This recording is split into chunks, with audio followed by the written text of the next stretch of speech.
ములుగు జిల్లా వెంకటాపురం నుంచి భద్రాద్రి కొత్తగూడెం జిల్లా చర్ల వరకు ఉన్న సుమారు 50 కిలోమీటర్ల రహదారి ప్రస్తుతం గుంతలమయంగా మారింది. భారీ గుంతలు దెబ్బతిన్న రహదారి కారణంగా ఈ మార్గంలో ప్రయాణం చేసే ప్రజలు ప్రతిరోజు ప్రాణాలను అరచేతిలో పెట్టుకొని ప్రయాణించాల్సిన పరిస్థితి నెలకొంది.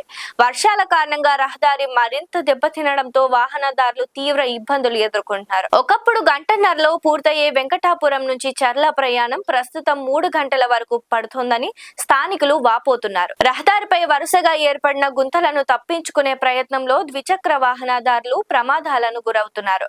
కార్లు, ఆటోలు, బస్సులు కూడా నెమ్మదిగా ప్రయాణించాల్సి వస్తుండటంతో ప్రయాణికులు తీవ్ర అసౌకర్యాన్ని ఎదుర్కొంటున్నారు.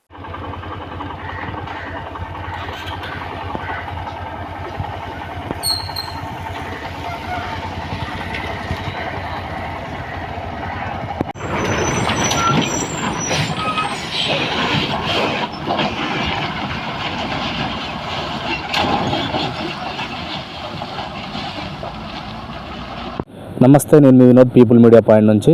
ప్రస్తుతం మనం ములుగు జిల్లా వెంకటాపురం మండలం నుంచి భద్రాచలం వెళ్ళే రహదారి మీద ఉన్నాం. రహదారి పరిస్థితి చూసుకున్నట్టయితే చాలా దారుణమైన పరిస్థితి ఏర్పడుతుంది. సుమారు 50 కిలోమీటర్ల మేరకు, అంటే వెంకటాపురం నుంచి చర్ల వరకు రోడ్డు పూర్తి స్థాయిలో గుంతలు పడడంతో వాహనదారులు ప్రయాణించాలంటే ప్రాణాలను గుప్పెట్లో పెట్టుకొని ప్రయాణించాల్సిన పరిస్థితి ఏర్పడుతుంది. ఇంత జరుగుతున్నప్పటికీ ఆర్ఎన్బి సంస్థ కనీసం గుంతలు పూడ్చే ప్రయత్నం కూడా ఎందుకు చేయడం లేదని గ్రామస్తులు అడుగుతున్నారు. అయితే సుమారు 50 కిలోమీటర్ల మేరకున్న ఈ ప్రయాణం, గంటన్నర బట్టే ప్రయాణం ఇప్పుడు ఈ పూర్తి స్థాయి గుంతలమయం అవడంతో రోడ్డు సుమారు 3 గంటల సమయం పట్టే పరిస్థితి ఏర్పడుతుంది.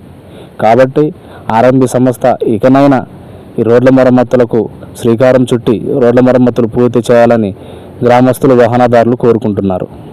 లైక్ చేయండి, షేర్ చేయండి, సబ్స్క్రైబ్ చేయండి. మరిన్ని వీడియోల కోసం బెల్ సింబల్ పై క్లిక్ చేయండి.